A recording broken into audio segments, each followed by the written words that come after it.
Satu langkah ke dalam kabut hitam, Qin Yichen merasakan sakit kesemutan yang parah dari kulitnya. Namun anehnya, sengatan itu hanya hilang tanpa bekas setelah menyerang tubuh selama 2 kali tarikan napas. Seolah-olah mereka tidak menemukan makanan, mereka meninggalkan Qin Yichen ke samping.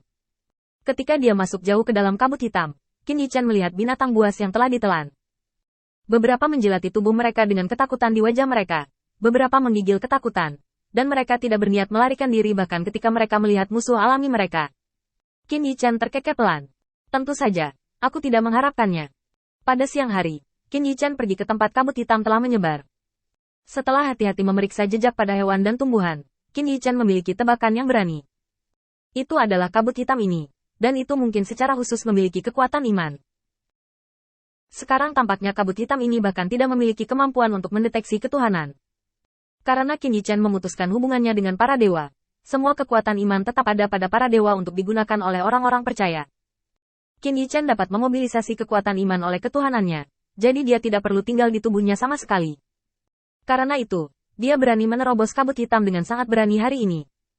Ada penyelidikan, dan tindakan yang tampaknya sangat berbahaya bagi orang luar, bahaya sebenarnya minimal. Jika Qin Yichen tidak ingin melanjutkan godaan berikutnya, bahkan bisa dikatakan tidak ada bahaya dalam proses ini. Setelah mengamati sekeliling, Qin Yichen mempengaruhi ketuhanan di tubuhnya dan meninggalkan bekas di tanah. Selama seluruh proses, Qin Yichen dengan hati-hati mengamati perubahan di dekatnya. Mengetahui bahwa He Wu tidak bergerak sama sekali, dia sedikit mengangguk. Saya yakin bahwa ketuhanan itu sendiri tidak akan mempengaruhi mereka. Yang akan mempengaruhi adalah kekuatan iman. Qin Yichen mengamati dengan ringan, dan terbang ke ujung yang lain pada saat yang bersamaan. Qin Yichen tidak berhenti sampai tanda yang dia tinggalkan hanyalah titik kecil di depan mata. Tiba-tiba, kabut hitam berhenti sejenak, dan kekuatan iman kuning angsa berubah menjadi seberkas cahaya di langit di atas bidang bintang, bergegas menuju kabut hitam di bawah. Ledakan.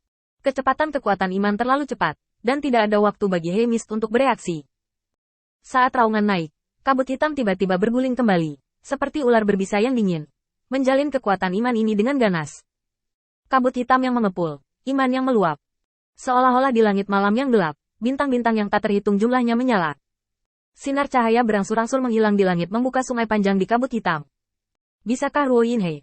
Sayangnya, saya hanya melihat pemandangan yang begitu indah.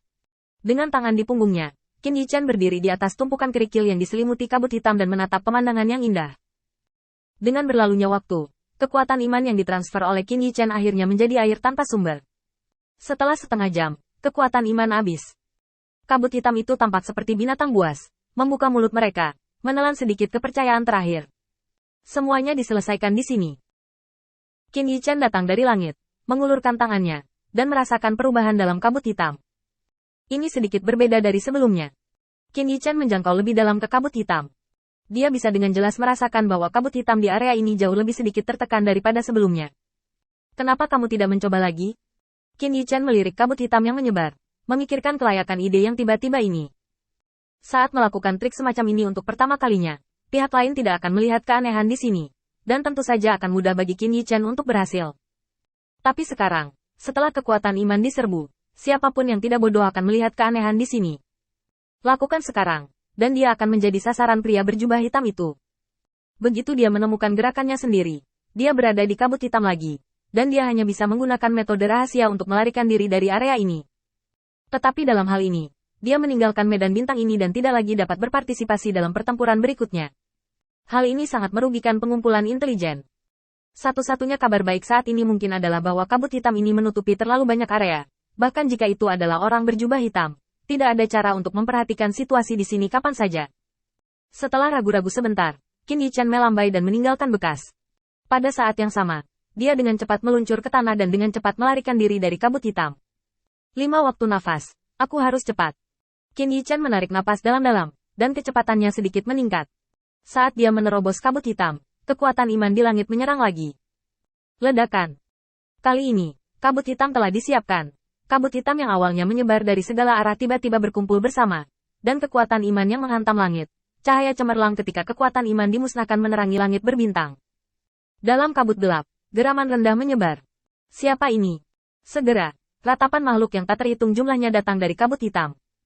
Qin Yichen melihat bahwa dalam kabut hitam yang berjarak beberapa langkah darinya, seekor harimau ganas naik ke langit, mencoba keluar dari kabut hitam. Tapi gerakannya tetap berada di momen stagnasi selamanya.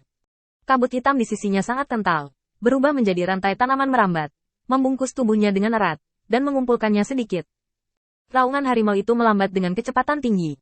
Tidak lama kemudian, tubuh harimau itu terkoyak, dan darahnya terciprat. Adegan tragis seperti itu dipentaskan di mana-mana dalam kabut hitam. Qin Yichen mundur beberapa langkah lagi. Untungnya, sembunyikan dengan cepat. Sebagai pemicu tragedi ini, Qin Yichen tidak merasa bersalah di hatinya. Saya hanya bersyukur atas pilihan saya untuk pergi tepat waktu. Jika dia tetap berada di kabut hitam, saya khawatir itu juga dalam situasi yang tragis. Satu-satunya perbedaan adalah dia bisa bertahan lebih lama dari binatang buas ini. Digulung dengan kabut hitam. Seorang pria berjubah hitam muncul di garis pandang Qin Yichen, bermandikan Yue Hua, wajah yang tampak seperti tulang layu di bawah tudung hitam. Qin Yichen melihatnya dengan seksama dan menemukan bahwa orang ini jauh dari deskripsi Zhao Wuling. Apalagi di balik tudung gamis hitam, ada tambahan ikat pinggang hitam. Diperkirakan beginilah cara membagi kekuatan atau status mereka. Qin Yichen berpikir sejenak. Tiba-tiba, orang di langit melihat ke bawah, dan Qin Yichen tidak bisa menghindarinya. Saat matanya bertemu, itu memalukan dan memalukan. Di wajah gelap pria berjubah hitam, kemarahan melonjak di mata merahnya yang cerah. Cukup memprovokasi sekali, tetapi memprovokasi diri sendiri 2 kali. Bukankah ini membuang martabat seseorang ke tanah dan menggosoknya? Ada tawa aneh di tenggorokan pria berjubah hitam itu. Tongkat di tangannya terangkat tinggi, dan kabut hitam tampak hidup, perlahan mengangkatnya. Dinding setinggi beberapa ribu meter muncul di satu sisi, dan mereka tidak berhenti sampai kaki pria berjubah hitam itu. Sudah ada kabut hitam yang jatuh ke tanah tanpa dikendalikan oleh pria berjubah hitam itu. Di ketinggian seperti itu hanya kabut hitam yang tidak signifikan. Jatuh pada jarak yang begitu tinggi juga menghancurkan tanah ke dalam lubang yang dalam, mengangkat debu yang tak terhitung jumlahnya. Dengan raungan pertama, mulut Qin Yichen sedikit berkedut. Ini adalah beberapa trik aneh. Pada saat ini, itu sudah dikepung dari semua sisi. Itu seperti cangkir besar yang mengelilingi Qin Yichen di tengah. Sepertinya tidak ada ruang untuk melarikan diri. Qin Yichen tersenyum canggung dan melambai kepada pria berbaju hitam di langit. Halo, Xiong Tai. Pria berjubah hitam itu tiba-tiba menjadi marah dan mengayunkan tongkatnya.